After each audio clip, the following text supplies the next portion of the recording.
Welcome back, everyone, to another session of Clash Royale League Asia. We got done with the first series of the day where Chaos Theory, really back and forth action between AHQ, did end up in a victory there eventually with that ace match coming out.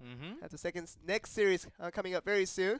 Really a lot of thoughts to really ponder up on here, Xiake+ahq. Yeah, that's right, because AHQ, they have to play back-to-back, and they're in for the second match again against KIX, so it's got to be somewhat the opposite of relief of dropping the first match, because they basically have to win the last one. This is the last one within the regional. This is their third one coming up right here. So before we go against the other regions, you want to get your maximum win against in your own region, because you have the most data amongst all the players. Really, AHQ is still a lot of pressure upon them after they lost out in a very close series against Chaos Theory. Now they're up against KIX, and you really need to pull up a W. Haven't got one so far, over 2 tries. Now on their third attempt here in the Southeast Asia regional qualifiers. Trying to see what they can do to pull out that very much needed victory there. Yeah, it's a long pennant race, but still every record of win seems a lot better than a loss for me. And that's going to be keep on tracking. We have 8 weeks to go. So it's still the second week. Of course, KIX have coming in here as they... Right here, we have Taoki, who will actually be the first. Gonna be looking at here. Still looking at the team profile for Taoki, Dylan, The Rock, and Rene making up the roster for KIX. Still is gonna be looking at this team here to see what they can do. See if they can go up against an HQ that has been struggling quite a bit, and see if they can pull up a victory. Gonna be the question to ask here. KIX recording 1 win against Chaos Theory. That was it, and AHQ going once again back-to-back here. Xiake, Yao, and Kangxi was in play, but Morris was actually surprisingly missing from action tonight so far. Does have that 6.2k trophy count with MorrisLin, and seemingly what they want to accomplish here is quite simple enough. The mission is to get a victory. You have to do that over a series. Obviously, Xiake putting in a lot of pressure onto himself individually after he could not get a single victory over his opponents on 2 attempts in the previous series we had against Chaos Theory. Looks like we have a different active roster for match 2. Of course, each team has to send in their active roster the day before by 23:59 against which team they're going. We do not see Jerry Song. This time I do believe we see Kangxi instead. So maybe he's going to be putting some action for AHQ to come back in the series here. Okay, KIX for a fresh new start onto this week 2 after their week 1 went in the ways of getting mixed results. Of course, getting 1 win and 1 loss. It's a good way to start off for the side of KIX. But coming in, have to do it again against AHQ ESPORTS. Seemingly, if they can get a second win here for this record here, could be very good. I mean, looking like what they want to just see here is that can KIX do it again, like Chaos Theory just did against AHQ, and pull up another victory will be the question. Well, just thinking logically, Chaos Theory won against AHQ, and KIX actually defeated Chaos Theory. So, is that how it works? Drawing that in conclusion, then, well, no, it does not work like that. It's competitive 1v1, 2v2. I think the active roster works so well and so bad for these teams at the same time, because you kind of know what kind of style they have, but not all the case. And sometimes you have to run against the deck that you're super countered against. You actually don't know exactly, but you do kind of know, because a lot of these teams, as we read the profile, we have so much data given from Supercell, of course, of all the players in the league right now. But they are in friends with one another. They know a lot of these players together because they are the popular ones, the best players from that region. They know a lot about each other. They know the play style. That's what I think the first time when I go into 1v1. Are they aggressive? Are they trying to calculate? Are they trying to do chip damage? Or are they thinking of some smash down, beat down decks? That's the first thing. If you know their play style, then you kind of know what they're going to do, even though there can be some upsets, but less likely. So in that case, I think you have a lot better of a prediction, a lot higher chance of actually sniping into a deck. I'm talking forever, Joel, and you're listening quite well on. Oh, I'm a great listener, Jake. I mean, you're trying to test me on the listening part of things. Did a very good What job did I of say that. before? What was the second word on the final sentence? No, but no, okay, let's move on from that test. I don't like listening tests whatsoever. We're coming from KIX, a team that wants to get another victory. It is against the vulnerable AHQ. Taoki's gonna be the one to come up in this 1v1 scenario and see if he can get a victory. But we're gonna see a different player with MorrisLin from AHQ now coming out as the 1v1. We saw the band coming out as the Three Musketeers from Xiake, but this time we might actually see the Three Musketeers being played on the side of AHQ. Yeah, it's the same Three Musketeer band coming out from AHQ once again. So they are thinking of the same strategy. Maybe it's a different player this time though. Finally, Morris making it into play instead of Xiake from match number 1. Pretty sure he will have some different style, even though the band seems to be staying all the time. And we're gonna get a few more minutes before the band does come through. See what the players want to not play against. It's gonna be the option looking at here. Still talking over with their teammates. Decide what the best pick would be. We're gonna get that result in quite a bit, but KIX once again coming in for the very first time, in contrary to AHQ, who has just come off a series with a loss against Chaos Theory. Let's see if KIX team can really come through, pull a victory. I have to look through this player to get an indication of what KIX is going to be bringing onto the series. Yeah, that's right, Taoki. He did not have a 1v1 match yet. He was in 2v2 last time with the Rock, banning Tornado. But his favorite deck is the Double Prince with the Golem, actually, not with the Giant. Even though he wants to use the Poison spell on top, it's the Golem instead of the Giant. Quite less of an unusual one, and we look at that. Look at everything printed out right there. Lots of data. Oh, that's strategy revealed. I see a fireball. No, I didn't really quite get to catch everything, but still. Maybe they did it just enough that you won't be able to see Xiake+ahq and tell all the strategies over to AHQ because of your spying abilities. Sure, they're putting that out into play as well, but AHQ are needing something. They need spies, anything they can to get a victory because they've been very starved of that W for quite a bit now, ever since starting from week 1. That one match they've had. Seems like Jerry Sung's pretty frustrated, thinking his head, but maybe it's better to print it out oftentimes if you can. Hey, print out your frustration is kind of what you need to do right there sometimes. I think exactly. You're on the point there. You're on the money, Joel. You have everything pointed out. We do have the ban. Okay, so Taoki did his homework along with his teammate. Banning at the Three Musketeer is the option there. So his favorite card with MorrisLin is going to be taken away from him. Gonna see the Balloon being banned out from the side of AHQ. Hey, that could have been a great ban in the last Ace match. Sure.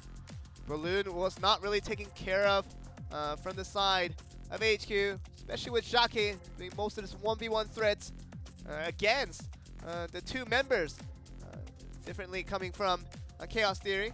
Definitely was defeated by the Balloons in many occasions. Like I said, Xiake+ahq, Balloon would be a great ban for the side. Coming in from HQ if it was the last time around, but now we're in the present after the Xiake lost both of that 1v1 series. And coming into this one, Taoki's gonna be facing up a new opponent with MorrisLin here. Yeah, MorrisLin first time in play in this tournament. So we do not have the league data yet, but we will get to see what are some of his favorite decks coming in. After banning the Balloon, I gotta say he's going for that structure. Very likely some huts to be down, maybe a Mora, maybe an Expo even for the first time coming out from the Southeast Asian region. Yeah, so we saw that being used quite heavily in Korea and also a few from Japan as well, but really not much Expo coming in from Southeast Asia. We also kind of see that heavy units being mobile in their mobility to get the victory all in one attempt has been a strategy for most of these teams here, but KIX and AHQ are just looking towards what they can utilize to get the victories they need. KIX, sure, even with the one win they have got so far, they would like more wins, and that will get them on a sailing moving forward. Yep, AHQ, they need to bring a win for themselves. They lost against Brand Esports last time, 2v1 sets, 2-1 in set score, and again in 2-1 against Chaos just right now, just before the commercial break here, as they're on a losing streak so far. But they do have the highest average trophy with 6,220 within the Southeast Asian region. Quite a bit surprising that they're so good at 1v1 without the pressure, without all the hard counters and information they've been given on the ladder. But in competitive, with so much information, with the coaching, they have not been so successful, even with that skills that they have. Just goes to show you that trophy count does not reflect an immediate result in competitive Clash Royale. Means that strategizing, preparation, and also on-the-spot adaptation to what your opponents can bring out are all those factors that could translate a performance into a victory. But like I said, AHQ has been struggling quite a bit from the very first week onto this one, as they're now on their third attempt and their third try. So hopefully pick out a victory here, this time against KIX team. See if we can do that. See, as they will get their first 3 minutes initial time to build their deck. Seems like MorrisLin is already over. He's confident. He's putting his headsets on already. Oh, look at that. Takes a word from coach. Says nothing. Says, I don't need anything, coach. I'm good to go. Got all the information before, and I'm sure the coaching staff working very hard on both sides to make sure they help and they contribute to the players' victory, which will come in a moment's time as we see Taoki going up against MorrisLin. Or at the side, KIX team going up against AHQ. Trying to see who can pick up the first W in this first game in this 1v1.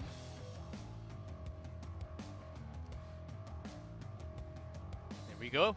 The first game between KIX against AHQ ESPORTS here. The first 1v1. Just remind you there's a ban card and nothing really happening at the moment. Okay, we're moving into the game. Seeing the Electro Wizard and the Dark Prince being summoned out. Gonna be summoning into play here. Let's see if they can just move around and see as much counter as they can. The Poison's gonna be summoned out. See if they can get some damage out from the Electro Wizard. Just trying to get one zap into the turret. Doesn't come out. The Bandit with the Batter Ram. Okay. Going straight into the tower. Will take good amount of damage, so the Ram actually goes down. Okay, the Electro Wizard summoned out again, stopping all the win. And very nice Mega Minion summon as well, coming from Taoki to finish that defensive strat in a hole. Lots of charging cards from MorrisLin. Last minute zap coming in from MorrisLin as well to negate any damage coming in from the Mega Minion onto the Princess Dark Tower. Prince, a Batter Ram, Bandit. So much charge happening. If you place onto both sides, can you really defend perfectly? It's going to be tough. And other than Dark Prince, it really can be countered just by a melee unit.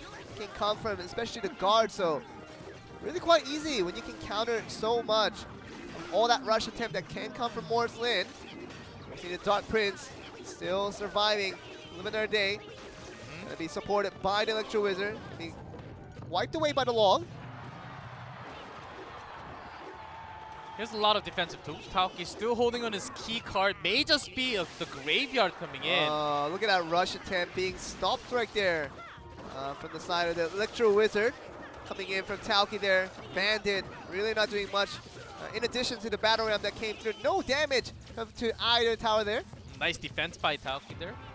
Canceling gets the charge onto the Electro Wizard only, but the rest of the damage goes onto the Ice Golem instead. Definitely the first time we saw from the Southeast Asian region where they're not really going for the all-out heavy deck plays, and seeing a lot of rushed plays, seeing that works out for them. Zap coming in, the Battle Ram gonna get the hit onto them, so the charge works out with one of the Barbarian, and now two.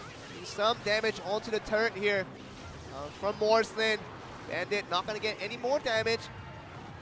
Good amount of damage coming out from Taoki as well with the poison damage. That's going to be a good trade.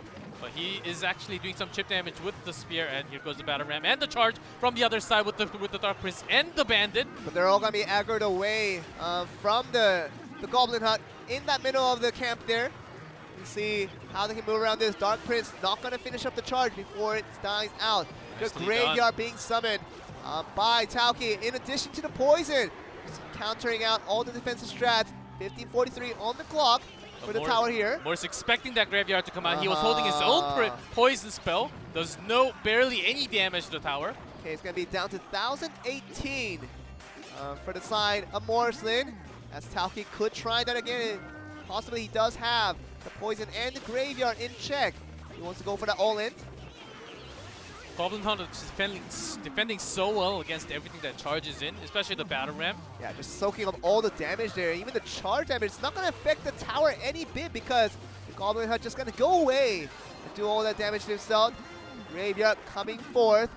He's just going to get the damage done. MorrisLin does have enough elixir, maybe not holding that poison, thinking that Dark Prince is just enough to defend. Will actually get a couple hits into the tower. Oh, look at the battle ram on the rig. This is going to be still once again countered by the Goblin Hunt, standing in the middle. That has been the problem. Maybe the moment he uses that poison spell as an offensive tool, then maybe he can get the structure down and then charge into the actual tower to actually bring that tower down. He's going to be focusing on the left one, of course. We're at 683 on the right tower for MorrisLin. He has to stay around just a little bit longer while he's just trying to put out all the offensive strats. Just counter back as much as he can. You really want to use the poison spell onto the structure because the graveyard will be coming right after. Okay, graveyard right there with 2 elixirs there. He's not going to have the poison right now. Going for it already. The minion being summoned, but it's going to be countered by the poison on the right. So that's going to be doing a lot of damage. More skeletons being summoned. Could be the end for MorrisLin. It's going to be down to 266. So one more rotation all to do it. It's going to be have to watching out the defensive strats coming in for as well. The battery just trying to make the charge. Does not get there in time. Dark Prince coming in addition to make that charge as well. 5-12. One more strike and a second strike. Down and it does go down and the poison might come through and that will be maybe the difference maker. The poison coming in first from MorrisLin. That will be good enough to finish it out. So comeback victory for the side of AHQ. Way to hold out there and put that Dark Prince in that meticulous time to get the victory there. Morris was holding into that poison. He was winning, of course, with the charge. A great win by Morris, but Taoki, he also had the poison himself. It was, of course, not really enough to take the tower down, so he was holding it until the final moment. Maybe it was just delaying it as much and not really having the great chance, because you saw that moment after you see the Dark Prince and the Bandit just charging in. You just have to land something so that the charge actually does not connect to your tower directly. We saw MorrisLin being played against the trait of his decks when it talks about the graveyard and poison, something that he very much saw from his teammate with Xiake being played against his own side. But you saw, Taoki being a little bit passive at times, just putting out the graveyard without the poison. So that just meant that skeletons were a little bit easier to take care of from the side of MorrisLin and AHQ. So KIX and the side of Taoki. I think he could have been a little more aggressive in the way that he just implements all the 9 elixirs towards a full push with the graveyard and poison. It would have been a lot harder to deal with from the side of MorrisLin. Yeah, that's right. Morris was trying to bait that poison out because he was not really going to use his own poison after the initial one. It was effective, but it was also a big trade of a spell. He had to use his poison also. Let's see what changes we're going to see in game number 2. Okay, look at the MorrisLin and Taoki with AHQ on the red side with KIX on the bottom, on the blue. Not going to wait out until this double elixir, just going to go straight on to play. Bandit being summoned out again from MorrisLin on the left lane there. Maybe he's got the same one. Goblin Gang there just stopping out a good counter against the Bandit. Really not much you can do. Dark Prince just trying to wipe out the entire gang. Yeah, against so many small units, Bandit can't really charge in all the way. Here comes Infernal Dragon, a different deck, surprisingly. Okay, it's going to be just going up against the Mega Minion. Not really summoned, but Zap Beast is going to be summoned here on the middle of the map. So I wonder how that will come into play. As we see the Miner just being ignored entirely. As we see the Battle Ram on the right side. Going to be countered by the Tombstone, taking all the damage with the tower still staying free. Because the Zappies were a little slow, the Princess Tower actually locked onto the Infernal Dragon before. If it was locked to the Zappy, maybe Infernal Dragon could have connected into the tower a little bit, but it was a little bit too late. Still looking at Taoki taking a lot of damage on the right tower. See it there, 1681 on the HP mark. Having a similar one, but with changing just a few cards, of the key cards. See the Tombstone being countering against the Dark Prince once again. Even with the minion helping out with the defense, so that Dark Prince gets no chance on the turret there. You see Comes the miner from Taoki, doing some chip damage along with his minions pushing, but against the Zappies. Yeah, it's really tough against the Zappy when you're slowing down the attack speed on that. Bandit's going to be summoned on the right lane. Going to be covered in. Gets that rush in. Going to be looking good for now. Still putting a lot of number on the right turret with the left tower. Going down slightly and slowly by the last Zappy standing. It's all about the rotation now. Stopping onto, laying onto that Zappies. The final one from Taoki will be the Lava Hound. Efficient use of that fireball to get more damage onto the right tower. Oh, but the left lane push is gigantic, even with the Dark Prince pushing right after the Ram. Okay, the Battle Ram does not connect onto a charge, but the Barbarian is still taking chips damage away from it. Miner's going to be summoned defensively to go up against the side, but the Lava Hound is still moving at it. He's going to have the Infernal Dragon just to stop. And look at the Zappy just slowing down as well, so no real damage coming from the Lava Hound on the right tower there. Instead, there's a Bandit now charging in, not really going to do too much against the Golem, a Goblin gang, but still they have the Prince actually targeting onto the right side this time. The Miner was summoned a little bit preemptively. I don't know if that was the right choice, but does get him down eventually. But you do have to stop that Infernal Dragon from coming in. Okay, but it's going to be still good enough with all the aggro coming in with the skeletons, doing enough time for the Princess Tower to knock that away, but still see an all-out effort on both sides. How can he cover for the defense? Gonna just lure them all in to the middle there. The Dark Prince though, Dark Prince getting one charge onto the second one. Second hit, third hit, fourth hit until it gets down to 130. Even the Barbarian, but the Fireball will be enough. He had that in the rotation with MorrisLin doing what it takes once again to put pressure on both sides, and now he gets a clean 2-0 victory in this 1v1 here. Yeah, this game was a lot more about the speed, the tempo of your rotation, how you want to control, because in terms of if you have the Lava Hound, it's very, very slow. You have to wait until you push, because in this case, Balloon was banned by Morris. You can't really have the Lava Loon together. You can only have the Lava Hound. I think he was trying to have Lava Hound to connect from the tower and all the damage, and just to have the Miner just doing the free damage continuously. That was his point, but it takes a long, long time for Lava Hound. But meanwhile, from the other side, Morris who can have the Dark Prince charging in, Bandit charging in, Battle Ram onto the other side. So he was all in offense, and when it comes to the time for defensive starts onto that Lava Hound, he had that Infernal Dragon, which was not in place in game one. Right. Perfect deck choice right here to bring a win for himself. And another significant point is that MorrisLin might be the first Southeast Asian player that we saw kind of working with this chip damage for the very first time from a Southeast Asian region as a whole. Everything has been about heavy decks, just heavy cards. Lava Hound once again being shown up on the other side from Taoki, but not really replicated from MorrisLin, taking a different approach to things, just compared to his competitors in that same region. He's just showing up with the huts, showing with the tombstones, every little spells here and there, 4 elixirs or less, and all that thing added on to a very clean victory, 2-0 against Taoki, who was just another benefactor of all these heavy cards being typically used commonly here in this region. MorrisLin never in play for the first weekend and the first match of today, but finally he makes an appearance in set 1, match 2. I'm putting a check mark on this player, and I think we're gonna have a good look. I think we had a good hint of what this guy could do, but I think he has a lot more to show in play. You also might get an indication of MorrisLin getting more playtime for his AHQ team, especially with Xiake not having the same amount of successful results, especially in terms of 1v1.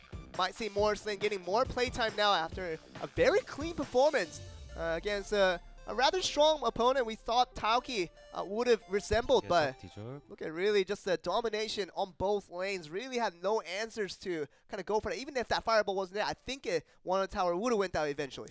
Against the charge, of course, one of the heavy ones, like the one we saw Lava Hound or the Giant, could have been somewhat of a harass. Yeah.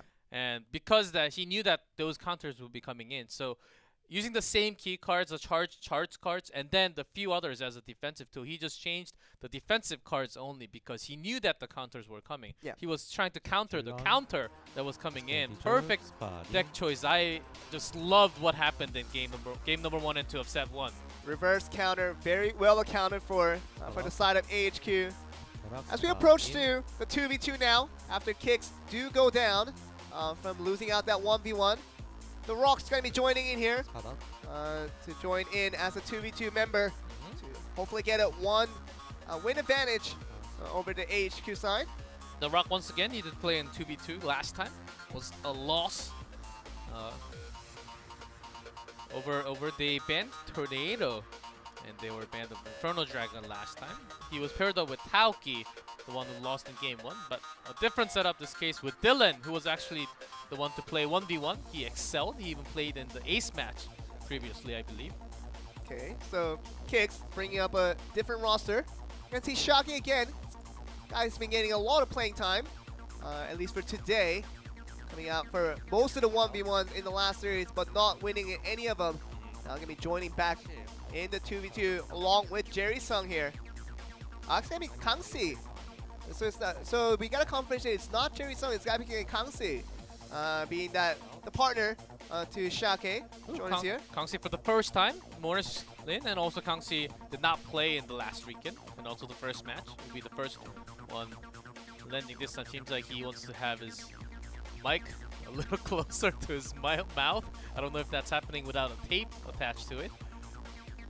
Wants to have the earbud microphone more than the headset microphone. It seems like that's his choice when it comes to how he wants to communicate with his teammate there. Now it's going to be Xiake. Of course, we talk about Xiake not having the best of days today. Losing out in his both attempts in that 1v1 where his team has entrusted that he would bring home the victory, but did not happen for both of the occasions. He was put out there, but seems like Kangxi is definitely ready with the mic set on in front of his mouth now. So pretty interesting result from what we've been seeing. AHQ, who has been a pretty popular name down in general of esports from any game, and within the Southeast Asian region, one of the stronger teams in all esports in the average, but not been excelling in Clash Royale so far. As we do see lots of upset, like the very popular names in all regions, especially Southeast Asia, Korea, and also Japan. We're having some upsets in the beginning. Maybe we'll have something else. Of course, it was only the first weekend, and we're only in week 2, day 1. But over the weeks, we'll have them rising up once again, or just these rookies, new in play, new team names, just rising on top in Clash Royale. We may have the new meta coming up very soon. Talk about Sandbox coming from Korea, very highly expected team to do well.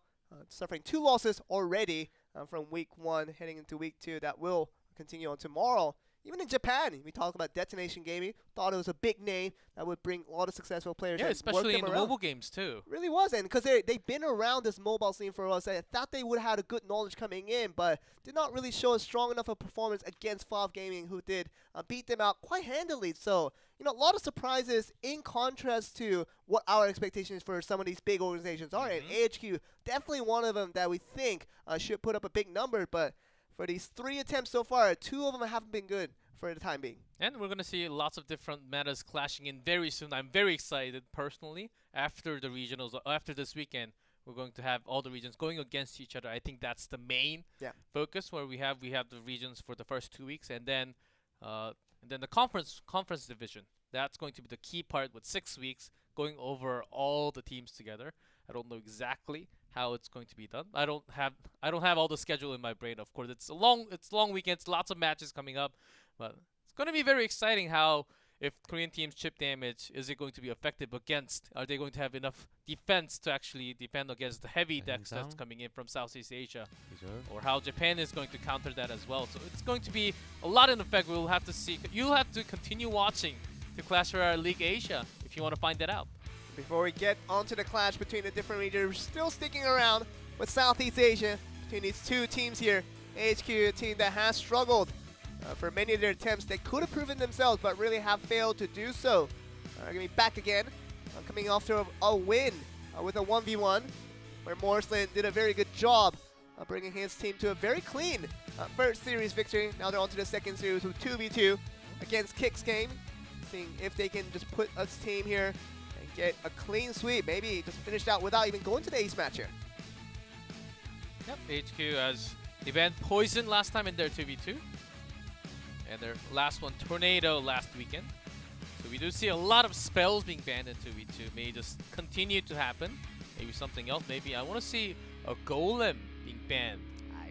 It's just really hard to say so. I mean, Golem seems like though there is a true counter for that. Seemingly Tornado is a big one right there, and saw that being banned out more than the Golem itself. And you know, we could be wrong in saying that Golem might be banned out by one of the teams and thinking like they want to just win out in a different maneuver. It could definitely happen, but haven't seen a real Golem ban in a 2v2 so far in our 3-day coverage so far as we have coming into this week 2 now. You know, as the teams have studied over the kind of the data and studied over what the other teams have kind of likened to play. You never know, just Golem might be a possibility up there, but still have wait to see here. Yep.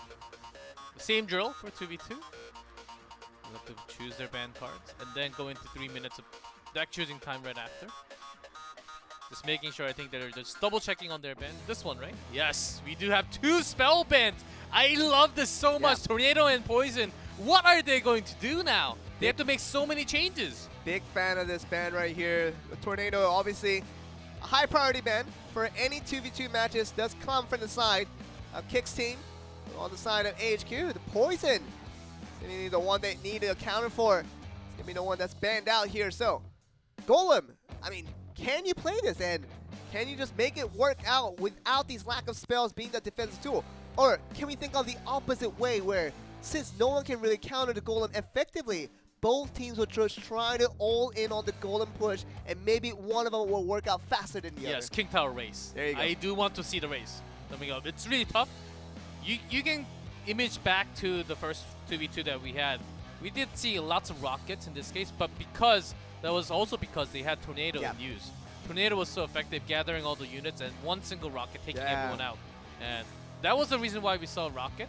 Of course, you can still have that Rocket in place for 2v2, even without the Tornado, but you will lose that synergy a little bit. So thinking of that, I don't think we're going to see Rockets in play all the games, maybe a few only. But a lot more Lightning in this case because a lot more radius. We got that buff also with the latest update. That's going to be really interesting because you know, we have 16 cards to choose from, but when 2 of the most effective ways to wipe out a Golem Rush with the Tornado and the Poison being knocked away as a ban here. So really going to be tough for either of these sides to stop a real Golem push coming in from either lane, but gonna have to see how the players decide to maneuver around that. Joe, I think it's about time. What is it? We talk about the other spells. Okay. What are the other spells? Clone, Rage, oh my goodness. Clone? Heal. Are you serious? Yes, I'm serious. I am dead serious. I would love to see a clone being played in a 2v2. That would be insane. Talk about 12 units on the map.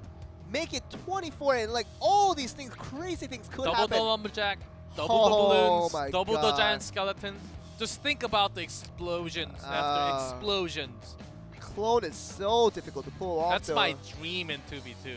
I mean, we get to begin our dream and we get to begin our journey to that because now it's being implemented into competitive Clash Royale scene where 2v2 is actually a viable mode that players will continue to practice and research over, experiment with different things and see what works out. And we've seen Rage on a couple occasions last week throughout Clash Royale League Asia, but definitely not the Clone quite yet. Clone is a very difficult one to pull off and see if that's spell being played.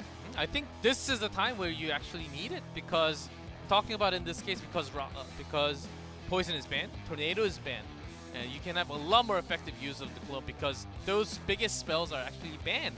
So you get a better chance of Clone. Here we go. Woo. We're about to find out if that really is the case. I'll be quite excited if that actually does happen, but you can try for one game. We do have lots of cheesy strategy. Cheese strategy. It works in one game. You can just switch off that right after if it doesn't work. There we go. Beginning the games here with AHQ after coming off of a victory in that 1v1. Going to go up against KIX with Dylan+THE. Those two duos. I'm trying to see if they can pull out a win against AHQ here. Comes the Golem. Already, Dark Prince not really doing too much. Only, there's a classic combination with the Night Witch. Okay, he's going to be coming in with the Hunter on the other side of things. So 2 Golem Rush, as we kind of expected. Oh, the Clone actually being played here, as you expected. So really not resulting to anything so far, though. Going to be dropping into a Rage with the Lumberjack, trying to do some damage onto it. But the Rage being played once again. Skeleton Barrel dropping right on top. Will get taken by the long. Infernal Dragon not really connecting to the tower at all. So a good trade. I'd say overall a little bit better for AHQ, doing about 300 damage. Good use of the minion there to stop the eventual Infernal Dragon rush. It was standing above that range. Could have done a lot if it would just left stand-handed, but you can see the push once again coming in for both teams and see what they can do. Seems like AHQ got that Golem to Nightwish, the typical combo we saw conventionally coming in. But we might see the Golem and the Hunter being implemented here by the side of KIX and see how they do with this. Flying Machine bad. There's the clone that I was talking about. So much more damage. Actually gets taken out quite a lot by the zap only, but now connecting it directly to the tower. Look at the damage, it goes down. That's the power of the clone, Joel. My goodness, and we thought the Hunter might be good enough to with the AoE damage. They're going straight in for the King Tower. The King's Tower might be on the distraction here, and this Skeleton's gonna be wiped out. He doesn't have a lock to wipe it away, so 1892 on the King's Tower. And wow, that clone you were talking about actually came to fruition. Now we're going to see an all-in attempt coming in with the Golem and the Balloon with the range. They have to make a play right now with the Balloon. They have to at least trade. They're not defending at all. There's a freeze spell landing right on top of the tower. Once gets one, the second gets drop two. coming in from the Balloon. It's going to be exploding to get the Princess out. But look at the push from the right side. It's gigantic. So the many range skeletons. and the Skeleton coming in, and it's going to be exploding the King's Tower right away. And what a finish for AHQ. That clone into the rage, and all in of all is if we've ever seen one. There it is. And AHQ clean victory in this game one in this first 2v2 we have so far. Hey, everything that we predicted Wow. came true. Race, Oh my goodness. clone. The only thing we missed was the freeze Woo. spell. Except for that, everything that we had said came true. Of course, we threw down like 20 things. Hey, just to be in fair, case. Freeze didn't work out. Freeze didn't get them the win, so it was a good prediction that we didn't retrieve. But it did at least get them a trade with the Balloon, actually dropping really in twice, and also the explosion damage. It's so good, Lumberjack having that clone onto the Golem and everything else on top. But you know what the exciting thing is, Xiake+ahq? The ban hasn't changed. Tornado and Poison is still out. So we might see a second occasion where this crazy thing of pushing every unit and cloning it at the end might come CC again. Hey, you never know. And that's on the top list of their parade right now. What are we going to do against the clone? We need another spell to deal with that. Maybe an arrow. Actually, a very good one against the clone, but on top of the double rage that could come out from Lumberjack. Oh my goodness. You need to be able to stop that push before they cross the bridge, because once it crosses the bridge, that was the perfect time to drop that clone spell. Chow, that is a lot of power coming in. My goodness. We thought we saw an all-in before from SCA. Definitely seeing a renewed definition of what all-in means in a 2v2. My goodness, and that's what happens when you ban out Tornado and Poison, and that is not an availability to defend out against an all-in rush. And when you thought you knew what all-in was, making more all-in, it's been showed there by AHQ. Now feeling very good after winning the 1v1. They come in this 2v2. That's winning right. at the first game. All they need is one more game, and they will finally have their first match win in CRL Asia here. They might, and really need this win here because now this is their third try at the cracks to see if they can get a W. Haven't got it so far, but they're one game away from doing so. We're gonna be ready very soon. Players are putting up their headsets. I think they're joining the game just now. Really exciting stuff. Oh, we're gonna see that same type of all-in, and who's gonna be the one to flourish against it? It seems like AHQ was pushing the all-in, and I think KIX was trying to defend against the all-in without that spells, necessary spells with the Poison and the Tornado. So definitely did not come to that case there. As they certainly did not expect a Lumberjack with the clone spell. my for goodness. Sure. 2 rages right there just from one Lumberjack spell. Oh my goodness. Pretty crazy stuff, Xiake+ahq, as we do see our indication of what 2v2 could look like at its extreme form. Golem with Nightwits, a classic combo even in 1v1. Still pretty strong in 2v2 as we just saw. It has been switched a lot with the Dark Prince instead. I keep saying Dark Knight. oh lord, but double the Prince also. Even the regular Prince, not the Dark Prince. That has been the more meta deck for 2v2 especially, but switching back to the original, going with that Night Twitch, making sure you have some bats along to push to chip damage as well. Has been very, very effective in game 1. I think they can cheese out this set and just continue with that role. Yeah, I just don't really see a reason why AHQ should change up their strategy after. When you can get a King's Tower, you know you did something right. Yes, you made sure your offense was better than the opposite side every single time. Golem right away, just Here we go. straight up. Like as soon as he hit that 8 elixir, just gonna summon it right away. Gonna have the first Lumberjack into play, speed up the Golem just a bit. P.E.K.K.A.'s gonna be summoned as a defense still. Once again, we see KIX just trying to defend against this all-in rush instead of going on the offense of their own. So a strategy that did not work out last Inferno time. Dragon actually locks onto the Skeleton Barrel instead of the Golem. It will now, but actually lost quite a bit of time. So it will land on few hits on that tower. Okay, the P.E.K.K.A. doing a good job of defending out, but it's not gonna transition to any offense here. So you see the execution just wiping out the last bit of the Infernal Dragon. So this is the difference here. We saw 2 Golem Rush on both sides. Didn't work out for KIX, but this time we're gonna see a P.E.K.K.A. trying to just counter out and defend out against the Golem Rush. But what after that though? Yeah, this is what after right here. KIX going in for their own tempo, landing on Balloon, trying to do some damage. Was not the most perfect tool to defend. AHQ actually was ready for that attack to come in right after. Very well prepared. And they're starting their own once again. I feel like AHQ kind of seemingly being countered by this P.E.K.K.A. here. I wonder if they can knock this away, even with the clone. Last time Infernal Dragon locked onto the Skeleton Barrel. Gonna do it again. Focusing the answers onto the individual skeleton.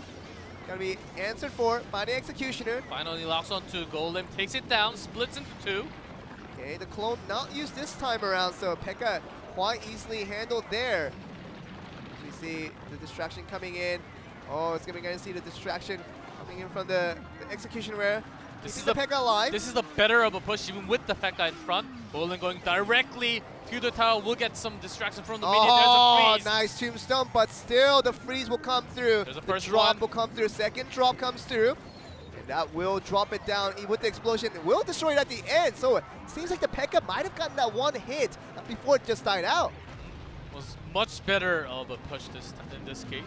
With the Mega again. Minion doing so much damage onto towers there. It's always the case with AHQ summoning the Golem first, and P.E.K.K.A. can be summoned right after that for an easy counter.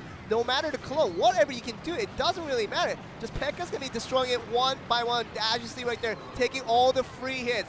Gonna be going on the rage to see if they can do any more, but still. Everything is gathered up. Instead of using the spell, they got the Executioner in this case, just doing so much. Fireball comes now, but after they have dropped all their units way too late. And that will be game. Going to KIX team after they found the answer to the all-in push was, main characteristically, it was the P.E.K.K.A. Just summoning on the same lane. After you see the Golem being summoned from your opponents, put it down on the same lane. And with enough support coming in from my side, it will be the P.E.K.K.A. side winning out. And really with Golem, nothing to do there. Yeah, with the Balloon, they controlled their own tempo first. They made sure they were able to defend.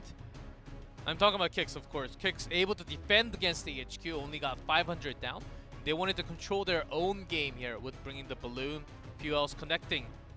The first one, they were not really connecting without the P.E.K.K.A., but the second one with the P.E.K.K.A. pushing in, taking all the damage in front, Balloon just free traveled right into that tower. Then they had enough elixir in this case because they had P.E.K.K.A. and so much more in tempo. They had the free spell available. Really was P.E.K.K.A. and the Executioner doing all the work to counter against the Golem push that came from AHQ. Really not much different from what we saw in Game 1. We thought, if it worked that well in Game 1, try it again in Game 2. That's exactly what they did. Didn't work out that time because KIX team really did have a true counter to what was expected, thinking that they would play the same deck again, and they were very correct on that. So Game 3 will be interesting to the fact that how AHQ will adjust their offense and how will they adjust the Golem push to make it a little more different, that maybe will not have a direct counter, especially against the P.E.K.K.A. that will be coming in. Let's see if they want to focus a little bit else on the small units or the spells. I think the spell really makes a huge difference at the end. never really expect the freeze to land on right before the balloon actually connecting into the tower, because you drop down all your units right next to the tower, and then once you drop down before that freeze, all the units also get frozen right after, so you can't really defend anything. You gotta make sure what spells you're working against, so timing will be the crucial thing. Yep. It's gonna be important to see if KIX Gaming, this KIX team, can they get a first victory in the set here, because they did lose at the 1v1. They would like to build on a comeback by winning out this 2v2, then eventually the ace match, which will give them a victory again against AHQ. But I think it's more important for AHQ to really find the confidence boost where they really need a victory to at least get 1 out of the 3 wins, will be what they're hoping for here. Yep, before they go face on other regions, they're looking for that 1 win, and they're still onto a match point, as they can just close this one out if they bring this game 3 for themselves. Of course, Jerry Sung, he seems like he's the one coaching throughout all the timeouts, all the players individually, 1v1, 2v2. He's always there discussing, whispering into their ears what the cards will be. Just making sure that the opponents do not hear what he has to say. Jerry Sung has been a good coach for them so far, but really nothing has led to a true victory for this team. Could get one right here. Like I said, just 1 game away. Just winning this game alone in this 2v2 could get a W for the very first time for HQ here. That's exactly right. We're on the match point for HQ. Maybe a comeback from KIX. Game 3, set 2. Saw from the lack of the tornado and the poison, saw HQ just absolutely just rushing with all the golden push they had prepared for themselves. Worked perfectly in game 1. Can seemingly try it again here in this game 3. Did not work in game 2 though. Going down a log already, just for the cycle. Yeah, I think it has to just do with the rotation. The rocket even being played here. Getting that Infernal Dragon down, that's the important thing. They want to push the log. I mean, the golem right in front. Magic Archer actually coming from KIX. P.E.K.K.A still available though, taking Wizard from AHQ. Here we go. Golem with the Wizard has been popping out a lot in 1v1s also. Okay, the Wizard just trying to carve out the P.E.K.K.A 1 by 1 if it can. Go up against the Mega Minion here. Really gonna carve out the distraction there, but saw now the P.E.K.K.A with the balloon coming through. Are they gonna get enough damage? But the Tombstone, even a Tesla, trying to slow it down as much as they can. The Lightning being summoned by the side of KIX team. Trying to defend out all the defensive units here, but once again, the Tombstone and the Tesla providing enough distraction for the balloon so they can't get anywhere near. Well, HQ's got double the structure, so balloon, I think you have to be super lucky unless you take care of all the structures before, which could be very hard because it's also low cost structures. So HQ will be going through that structures all the time. Yeah, HQ thinking things through now. Feeling that they were defeated by the balloon, eventually getting all the drops into the victory for KIX. So the true counter for the balloon really is not much damage done to the balloon, but it's all about distraction, just slowing it down. So structure is really the name of the game they're in. They have the answer for that. P.E.K.K.A being summoned against the Golem once again, but it's going to be going up against the Infernal Dragon before it is knocked away. Fireball used against the Wizard, but not quite wiping it away. There's a log to defend.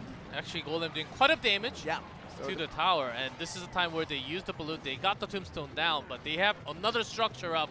They want to use it right after. Very nice rocket. Even the balloon is damaged by the rocket. The balloon was damaged by it as well, so a loss. Man. That's a huge loss of elixir there. Now you saw from KIX there, so how do they defend against this golden push coming through? Even with the double elixir, they're going to be lacking quite heavily after losing that 6-1 earlier.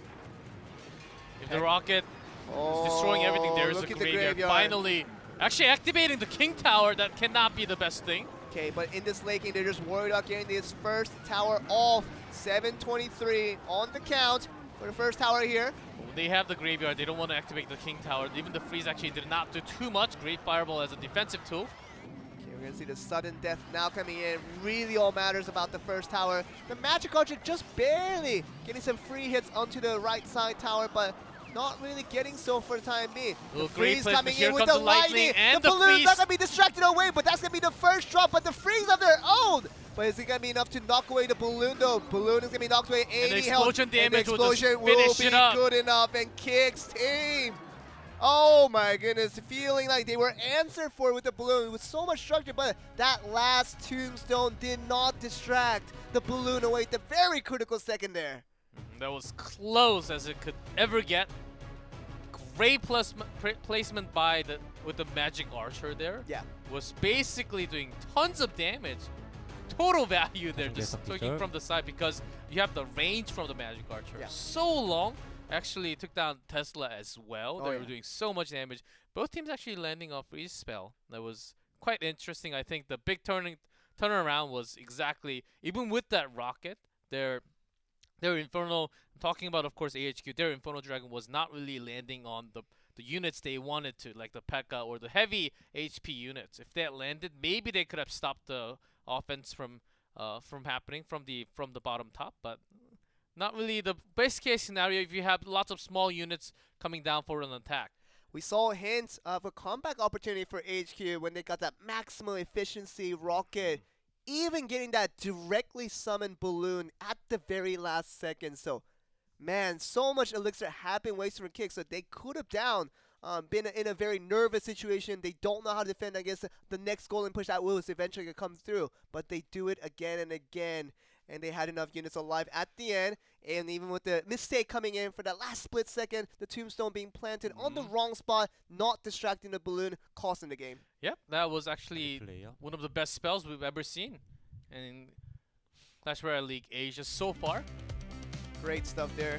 See the drop coming through. The replay of the final moment. 계속해서 Comes a log once again, and just to finish up that tower with the spell damage at the end. Great use of your own spell, just securing your path for the balloon to actually go directly to the tower was just wonderful to see. Even though, as we mentioned, the rocket was a big comeback, but I think they were behind in elixir anyhow, so it was good for them to catch up, but not enough to actually turn everything around. Feels like the tide of the story has been in these 2v2 games. KIX has always been ahead, defending well against golden pushes, and AHQ had to pull off something big. And I felt like something big was about to come with that max efficiency rocket, but they just could not translate that lead into further snowballing effects, and it really could not translate that into a victory, and that's what cost them the game. But AHQ losing out. And we're gonna go to if they were able to have that win, it was going to be a match over, but we are going to that ace match now. Both teams actually has to decide who they're going to use for the final game here, as to decide the winner of the match also. It has been Xiake just playing the ace match, I believe. Yeah, he was. In the final match. He has been playing lots of 1v1, even 2v2 now. Maybe he will play once again, but MorrisLin on top. Good. He's been good. 2-0. That was a clean first set. I would think he would deserve a lot more playing time now with the Rock coming in from the 2v2 game. Very good contributor into how they won that game earlier. That got them into this ace match in the first place. Who's going to be up against? It's going to be against MorrisLin. So the superstar of AHQ that have gone unnoticed, especially from week 1 when he didn't get any playing time. Now he's at week 2, making a name for himself after a good 1v1 win, thinking his team can bring him out, be the kind of superstar hero of the team once again. The Rock was in 2v2 twice only, never in a 1v1 yet. So he's got a lot of his deck hidden, but his favorite is the Dark Prince. We'll see how he does with that, because we haven't seen the Rock play in a 1v1 environment quite yet, as we were just more accustomed to seeing it in the 2v2 with good coordination with his teammates that he has shown time and time again. But this time he's alone without the help of his teammates, only to provide him advices before the game, but when he gets to in-game, he's going to be all alone to his standings to see if he can defeat out the very strong MorrisLin from HQ. Let's see. And with the roster locked in, we're very not too far away from seeing the final ban card from both of these teams. HQ playing back-to-back match must be somewhat tiring. Here we go. Yeah, Balloon has been the biggest enemy for HQ ever since the day has started, ever since the tournament has started, really, because everything they have been defended by has been the Balloon. And seems like MorrisLin, he put that ban down earlier in his 1v1, and got maximum results out of that. That's right. The Rock banning at the 3 Musketeer from his end, thinking like as long as he doesn't see that, really going 2-to-1 split with the 3 Musketeer, he feels like he can get the victory there. Yeah, that was a 2-0 that we had with the Balloon Ban. Just having the Dark Prince, Bandit, Battle Ram really charging in. That was just controlling the quick tempo and the cycles of his deck, understanding the opponent's cycle and the structure that could come down right after. It's great in use. He had a great solid win against Taoki in the first set. I believe he can do exactly the same. It was the exact same ban, 3 Musketeer, from KIX side. This time it's going to be The Rock for the first time having 1v1 here.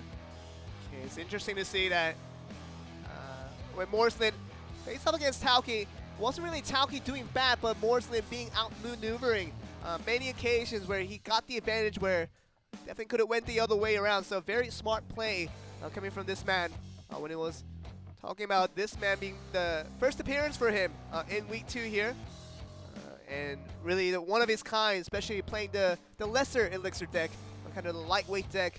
We haven't seen so much from a lot of these players in Southeast Asia, or more characteristic in the very heavy all-in decks.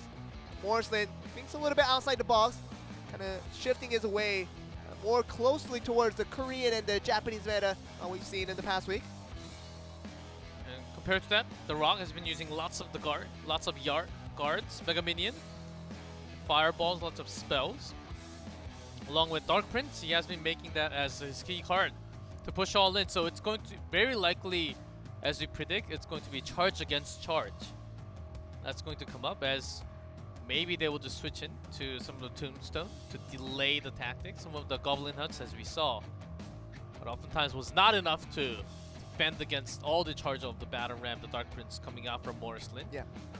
So what is the best one to actually have against all those charging units? Thought it would be the melee units, especially coming from the guards. Even skeletons even. I mean, even just any type of skeletons could get the job done. But talked about MorrisLin, even if the other team seemingly having an answer to his all-rush attempt on both sides, didn't stop him from getting a very clean 2-0 victory his first time around. So now his second time coming. Can he do it again for AHQ and give them the first victory they were highly awaiting for? Could get that done. 2v2 wasn't the way around, but he's going to be back. See if they can do that first team. Personally, I like this playstyle, charging in and switching out few units, few critical units, just reading the counter, what the opponent is going to do as his deck. I think we're ready to jump in, or are we not? We're setting a new music. But we have been keep tracking of key players that we have starting to notice throughout the tournament here. I feel like my observation from Japan was Shun coming in from game with a player that I feel like everyone should take a notice and see what he can bring, this young player, into this Clash Royale scene. I feel like we're getting an indication of the second player we should really keep our close eyes on, with MorrisLin highly impressing us in the first series. Might do it again against the Rock from KIX game here. Let's see, as we predicted, because of the charges from both sides, we do have the huts in place just to kind of counter the Battle Ram at least. Literally almost at the same time being summoned there. The Miner just trying to destroy, while the Poison is trying to take care of it on the other end. So being taken care of in 2 different ways for both of these teams here. Royale goes to go directly in. Will actually be stopped very soon by the Dark Prince. Look at the Zappies here. Very good use of that as well. Really going to be just stopping the Dark Prince from making any strong charges. But MorrisLin, talk about a lightweight deck. Not going to be the chance this time around. As we're going to see the Dark Goblin trying to just counter out. If he can get one more hit, just going to use the Goblin Gate to make sure that tower damage does not come through from the P.E.K.K.A. But still getting chip damage from the Miner. I think that's what MorrisLin is thinking. Making sure that Miner at least connects few shots onto that tower. And everything else can actually be used as a defensive tool. And the Hut over time will actually be doing some damage, but being countered against the Hut on the other side. So he has to really use that Miner to the maximum value every single time right now. The Miner is coming in. It's going to be countered away by the Royal Ghost. Quite easy there. Dark Prince being summoned again. Just compensate for the Royal Ghost. That's going to be charging in. towards the Goblin Hut. Both players actually maintaining the same cycle, but here comes the flying machine to change all that. The Dark Goblin actually doing a ton of damage. Gets a Tut down alone. Nicely done by the Rock. But at the same time, Zappy is going to be able to stop the Dark Goblin from its tracks. We're not leading to anything, but as you talk about, the Rock still has his Goblin Hub quite healthy. Can summon a second one if he wants to. There you go. He's got a second. Goblin has to double the amount of production with the Spear Goblins there. His own poison and the miner along with that on top. Flying machine comes slightly too late. Very nice poison being used there. Just going to knock away another use of that Goblin Hunt. Zappy's going to be rushing in with the flying machine, trying to make that push for MorrisLin. Going to be rushing it down. The minions with the Horde coming in. Going to clear out that offense right away. And make sure D-Prince takes all that, but he's got the poison and the miner doing the chip damage mostly. Okay, 11, 1092. This has been coming from the Rock because of that hut. That Dark Goblin play was critical. Now MorrisLin actually placing the hut all the way behind, knowing that the Dark Goblin can take it out if he places it way too close to the river. Okay, the poison just targeting at both Goblin Huts. Trying to get as much damage done to the tower at the same time. It's going to be the Dark Goblin and the Dark Prince rushing in here. And he gets significant damage onto him. Flying Machine just trying to wipe out all the incoming offense. Coming in from the Rock, but the MorrisLin having a difficult time last time around. 2 shots onto the tower from the Dark Goblin also. Every hit coming from the Dark Goblin will be huge, and 2 hits. It's nothing to scoff at here, as we do see him dropping down to 574, and a very heavy summon of the P.E.K.K.A. I wonder what he's thinking there. Just trying to defend out as much as he can. He is going to lose regardless, so he's putting everything into this attack right now. But the poison miner coming in as well, not being accounted for. 315 down to 200, 100 on the mark as well. Poison dropping down to 52. One more spell onto the zap to finish us off, and the Rock defeating out the very impressive MorrisLin. We thought he was the one to really keep an eye out for, but we see a player who doesn't think that way with the Rock getting a first win here. Great use. We just saw one of the best use of that Dark Goblin, which we don't really see too much, but was buffed with the damage. Actually, significant buff. You can actually take out the minions a lot better compared to before the updates. I mean, as long as you can keep that Dark Goblin alive, it does a significant amount of damage, especially with the buff. And the range plus the attack speed from the Dark Goblin. It's actually crazy. Well, we all felt it with the Goblin challenge we had the previous week, and I'm pretty sure everyone got their hands to play that Dark Goblin somewhat. If you have anything in front, like a giant with the Goblin gang right in front of the Dark Goblin, he will do all his work. Quite a lot of damage by himself alone. Definitely, but we saw that Dark Goblin being played more in casual online games, more than actual competitive games, because the risk is there. You're still using 3 elixirs to summon a Dark Goblin, hoping that you do significant damage to anything, but it can get wiped just by a log. So it's very, very frail in the way that it doesn't have much HP to work with, but as long as you can keep it survive, that one condition could give you so much reward on your end. Yep.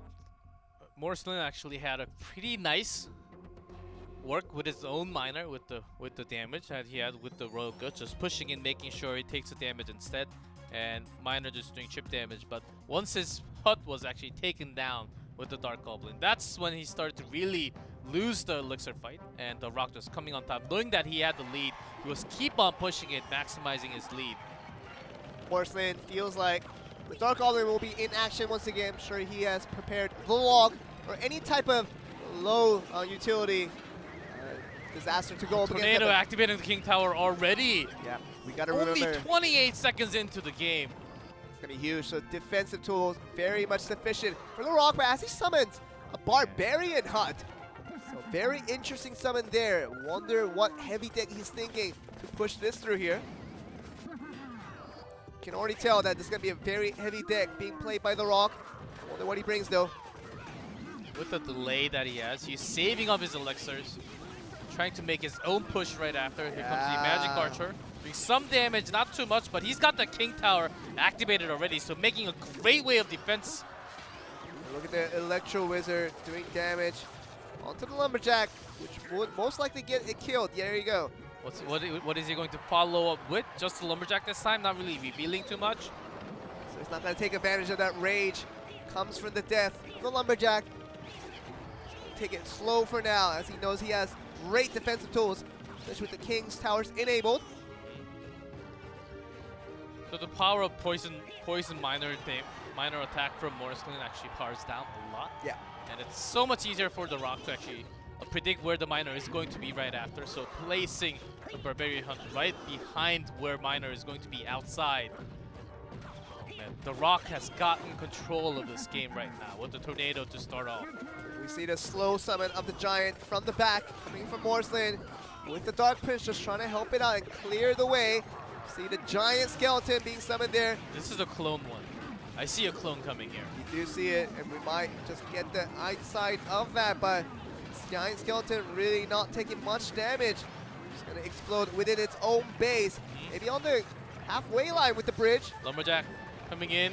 There's a Rage. Giant Skeleton will get taken out this time. Still holding on to, very likely to be clone on top. Once he's got the lead, doing some chip damage now. But look at those Barbarians just walking towards that tower right there. The Barbarians, 4 of them, just being summoned all at once. Gonna be actually a good counter against Giants, though. MorrisLin just throwing away his Giant against what he's already saw as a good counter against it. But wow, that was an interesting play by MorrisLin, as we saw literally being countering himself there. We're gonna see a lot of units being affected by the poison, so really not much coming there for now. Giant Skeleton stopped before it gets reaching close to the tower.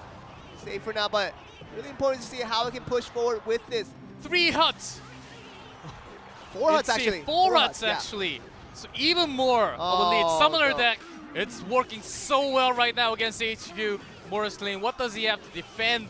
He has some units, a Giant maybe, but that's not going to be enough. Prince. The Prince is not the answer to look at this the chip one. damage coming Putting in. A lot of them. There's no AoE coming in from MorrisLin. He looks startled, and he doesn't gonna just look at the poison to be his last savior today. Electro Wizard just trying to slow everything down, but eventually all the units are coming with so many huts, just reproducing and reproducing units as they go on. Continuing with the Giant Skeleton. It's not going to be clone, of course, with the Fireball, but just enough to go all the way in, also to defend. You can stack up so much of the Summon Barbarian and the Spear Goblin, taking down the Giant even now. Look at that. All these units just waiting to just rush in. As soon as they're given a chance, the Rage is coming as well. So the Electro Wizard will be knocked away, 352. Here we go, Spear Goblin along connecting with the shots. Magic Archer, and that will be the good enough for the Rock, for KIX team, to make that great comeback in this ace match. After they lost the 1v1, they come back in 2v2, and now they're in the ace match, pulling off a 2-0 victory against a very impressive MorrisLin. Yeah, HQ, including the 2v2, won Wow. the first 3 games, and then a 4 straight game loss. Oh my goodness. How? Oh man, I can't even imagine what they're feeling right now. They almost got a win on the first match, which against Chaos Theories, which was a close one. It went all the way to the ace match, and once again in match number 2, and they have never recorded their own win in their own region. After 2 weeks, a devastating start for AHQ ESPORTS, who do have a lot of high expectations for this team, but right now, 3 losses, no wins, and that is going to be the end of their regional qualifier before they go in with clashing in against the other regions, which is going to be really much of a discouragement going forward for these guys. Hey, after watching the 1v1 from MorrisLin, he had the 2-0 clean win. Actually, seemed way too easy of a win to have a competitive 1v1 here, but coming in for the ace match against the Rock, who has been just summoning after summoning all those huts, the Barbarian huts, the Goblin huts, was just enough to push all the way in. I was kind of hoping for a clone spell. Hey, but you know, I like that the Rock changed it up a bit. After his first one, he did not stay complacent to say, you know, if this deck worked out, maybe it'll work out in the second time around, but absolutely just completely changed around his deck altogether and really caught off MorrisLin off guard, as you saw, with 4 huts instantly producing so many Spear Goblins and Barbarians, even summoning his own 4 Barbarians as well to the mix. So all these things put together was a huge amount of dismissal coming from AHQ, who just did not have an answer for what KIX team had to throw at them. Yep, this was surely a clone spell one, the first one we've ever had, and it was a great push. They do not get to push all the way in this time, but once KIX Esports goes towards the other way, of course it's a game 3 already, skip through. There's that. lightning and the freeze instantly. Yeah, the balloon was a big trouble for these guys. That got them the losses. It seems like the balloon has been the trouble for AHQ. Didn't really know how to counter for that. Every time a balloon was against them, they lost the games.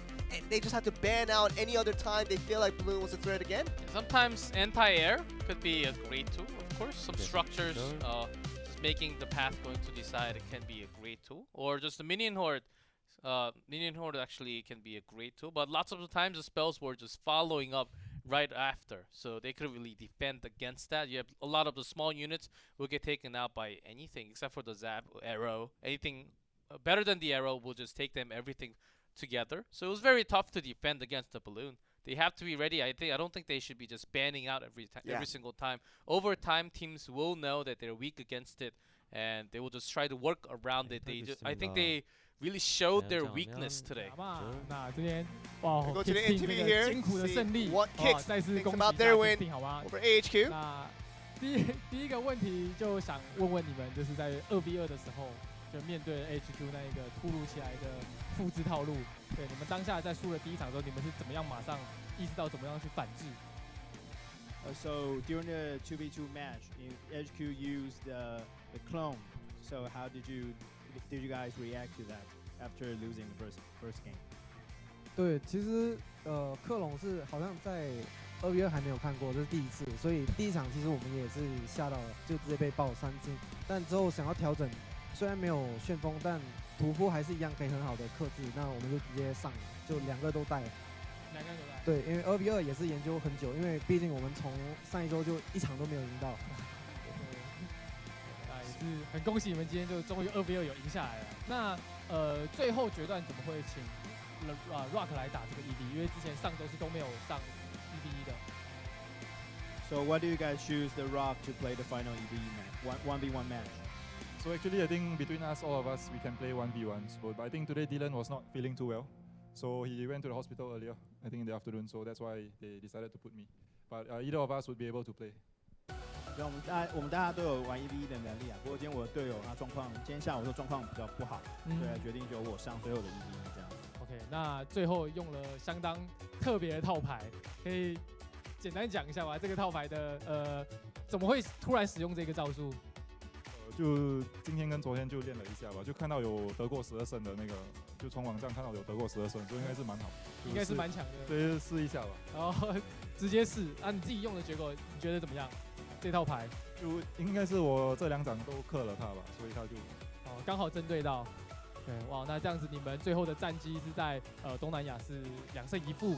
那接下来就是要出去打日本的海外战队，还有韩国战队了。你们有没有特别对日本一支战队跟韩国一支战队有没有哪一个特别有印象的？韩国的话是那个 OP Xiake+ahq， 然后日本的话，对，那个 Game Week， 对，就好像都是明星队，就是很出名，从去年 CGS 就打到现在的选手队，他们表现也特别好，我们都有在看。OK， 对，那也祝福你们可以接下来在这个巡回赛中也可以有好的表现，好不好？那我们今天赛后访问就到这边，我们稍微休息一下，精彩的比赛马上回来。So we got a partially translated interview there. So we did hear one Korean team name also. OPGG. We heard Game With as well. So they were mentioning these teams. I would assume the question was, what are the teams that you're kind of having high expectations for?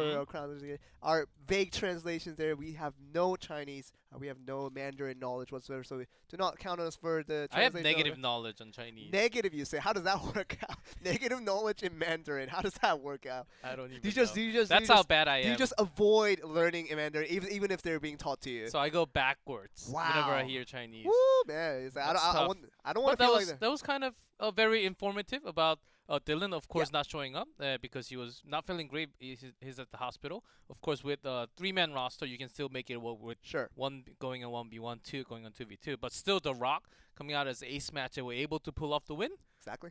I think Dylan helped in a way, Hey, now we know. Now we know the KIX team has Dylan as the main 1v1 competitor, but still has The Rock as a very solid backup as well. But I think we're going to be going on to a closing into this next series. And we're going to be coming back with the next one, the final series of the day after the short break. So we'll be right